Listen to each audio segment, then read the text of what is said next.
Time to attack here. And even for Renegade, oh dear. What? Did you see?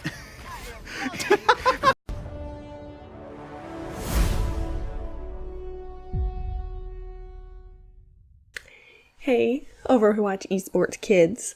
I'm Lio, and I'm here to round up all the news and scores and highlights of the week with you. All source links and timestamps can be found in the YouTube video description. This week, we're looking at week 5 of Overwatch Contenders North America.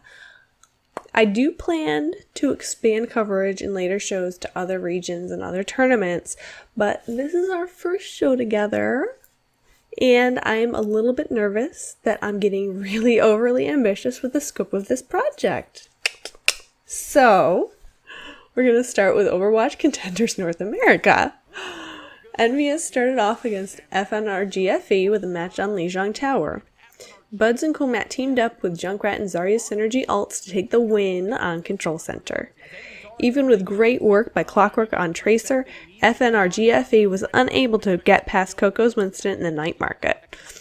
Taimu played Widowmaker through most of the garden stage, shooting his way through FNRGFE, while Effect backed him up as Tracer. Then we went on to King's Row. Both teams pushed the payload to the end to bring it to bonus rounds. A well-placed Zarya ult from Effect on the last point gave Envy a lot of time on the clock to work with. However, it was a nail-biter to the end, with another great Zarya ult providing just enough eliminations to let Envy bring the card on home. With Envious on Volskaya defense first, Coco's Guerrilla Scientist dove deep onto Bud 76 to shut him down, while Taimu's Sombra hacked the health pack's Clockwork's Tracer desperately needed. FNRGFE's fate was sealed when they were unable to even take a single tick on the first point. They hit Gibraltar last with Envy running quad tank to start on defense. FNRGFE's offense wound up with a very small time bank, only 35 seconds left on the clock. Luckily for them, during their turn on offense, Envious wasn't able to push the shuttle to the launch pad, and FNRGFE won the final map.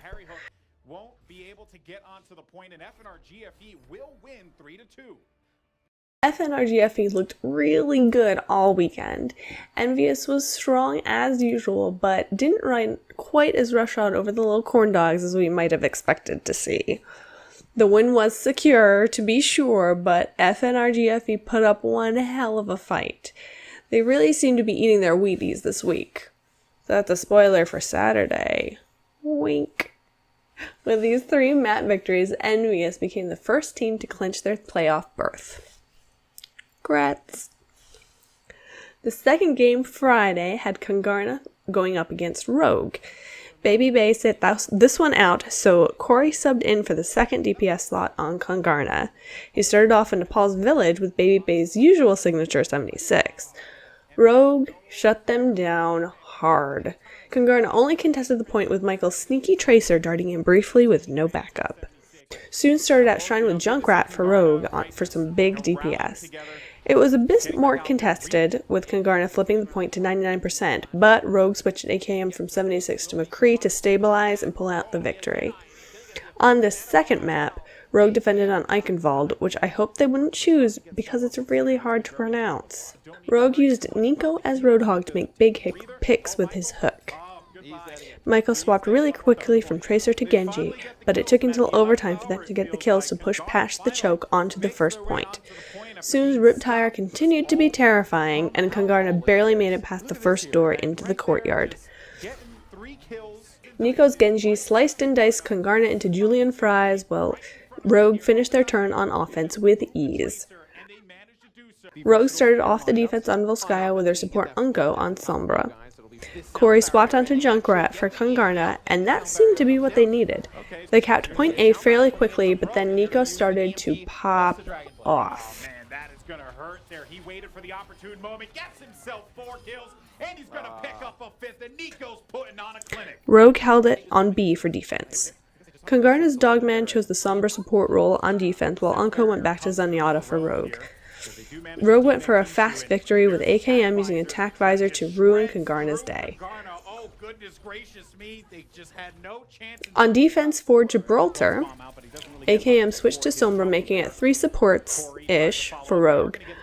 Corey swapped rapidly from Widowmaker to Junkrat and finally 76 before the car wash, allowing them to stabilize enough to push the cart into the hangar with a couple close fights.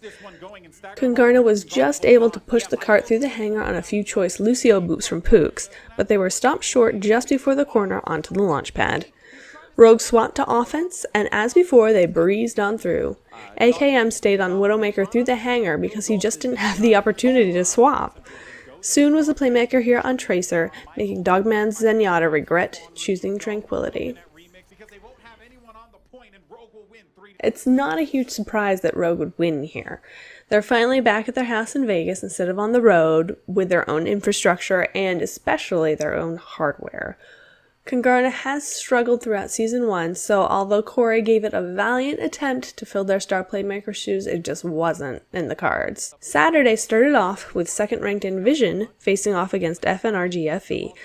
Bud's on Pharah with Bonnie on Mercy was key in taking the point on Nepal's Village early for FNRGFE, as well as flipping it back again twice with ease. Bud swapped to Junkrat, and Cool Matt played Zarya for Sanctum, which they flipped quickly and held dominantly for a 2-0 victory. Buds continued with his Junkrat on Kings Row defense, which Envision had a tough time dealing with. They were only able to get 2 ticks on point 1. Envision opted to defend with triple tank, which didn't help deal with that Junkrat. Kings Row exploded into a victory for FNRGFE in just over a minute. FNRGFE's Bonnie opted to swap to Sombra as a support pick for Vaskaya on defense. Envision took point 1 pretty swiftly but struggled against the EMP on point 2. Goliath tried to do the same with Sombra for Envision, but FNRGFE invested a bunch of ults to take the map and the series. They still had to play out map 4 on Gibraltar though. Envision had a tough time on Assault. Jaro showed his stuff as Genji, but after 2 caps, the shuttle stalled out around the corner before the launch pad. However, FNRGFE had a tougher time on offense, only taking point 1 in overtime and not making much headway in the hangar, so Envision adds 1 to their map score. I'm not quite sure what made FNRGFE suddenly decide to put their game faces on, or if Envision is continuing a downward slide, but they really came together as a cohesive unit in this series, making for some truly enjoyable games to watch. The second Saturday match saw the 2 lowest ranked teams in the bracket meet, with Immortals facing off against the Detroit Renegades. That splashy play where Agilities knocked off an opponent out of spawn was pretty emblematic of the series as a whole. Renegades actually took map 1, Oasis, pretty handily. They used Junkrat and the close quarters on the University map to great effect, then won the Pharmacy battle in the city center. Immortals has struggled on control maps throughout the season, so it makes sense that Renegades would have the best chance of victory there. They went to Nimbani next. Grim Reality did great work as Tracer for Immortals, taking the cart to the end and stocking their time bank, while Renegades didn't finish the map after only taking the first point in overtime. Taking it to Hanamura, Renegades took their turn on defense with Mangachu playing Torbjorn. After Immortals got to him, some assembly may be required as that defense was thoroughly dismantled. Renegades showed sign of life on offense in Gibraltar, but after a great point A, Immortals stonewalled them in the hangar. They eventually made it through, but were unable to finish past the curve into the shuttle. Since Renegades took a single map from Immortals, this brings their map score this season to 2. This was Immortals' first match win in Contenders Season 1, which is great for them. It looked pretty commanding, but considering how badly their opposition has been floundering this season, it rings a bit hollow. On Sunday, Congarna started off their match against FaZe down their tank Irie mix, with Super taking his place. Something Broken Toe. Luckily for them, their DPS powerhouse Baby Bay came back for this one.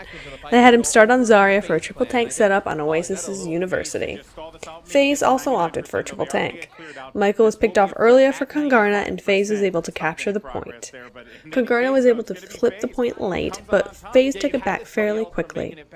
Baby Bay switched to 76 for Congarna, while Shadowburn and Raucus went with the Pharmacy combo for the Gardens map. FaZe took the point first, but Congarna was able to swap it back, then a great ult from Shadowburn's Pharah took it back for FaZe, who held it till the end to give FaZe the map win. Congarna started off their Kings Road defense with triple tank comp, tank players Super and Bijou playing Roadhog and D.Va, with their usual Tracer, Michael, on Reinhardt. FaZe's combo of Carpe's Genji plus Shadowburn's Zarya was more than they could handle, including a deflect on High Noon. Michael swapped to his Tracer to finally take the first point. FaZe held them hard with 4.2, including a Zarya and D.Va ult combo leading to a team wipe.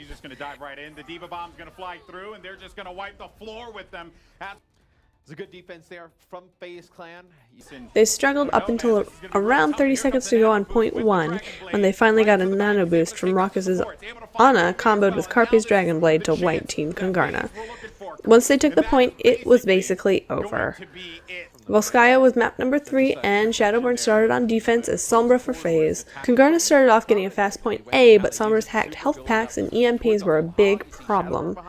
Baby Bay swapped to Zarya to try to make something happen, and they managed to finally flip over point 2 in overtime.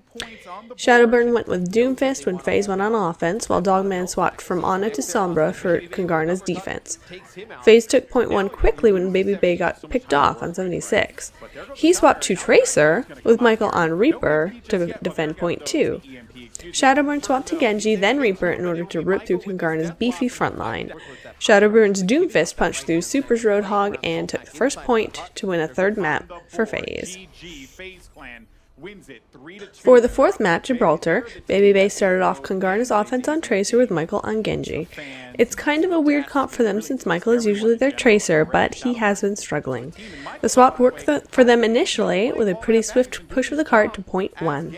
There was a bit of back and forth through the hangar, and Congarna just barely missed the final point. Congarna kept the same comp on defense, and Baby Bay did work with that Tracer. Carpe's Tracer got some choice pulse bombs on Dogman's Zenyatta though, and Shadowburn hammered the nail in the coffin with his Dragon Blade, guiding FaZe into a 4-0 victory. When Baby Bay is allowed to sit up high and shoot on his 76, Congarna looks great. When he's harassed and gets dived on, Congarna struggles. Unfortunately for them, by now most of the other teams have figured this out. So Baby Bay doesn't get a ton of breathing room, ever. That swap to the ultra-mobile Tracer, especially since Michael has been struggling with that hero, may be the key to Congarna's success. But it may have to wait till next season.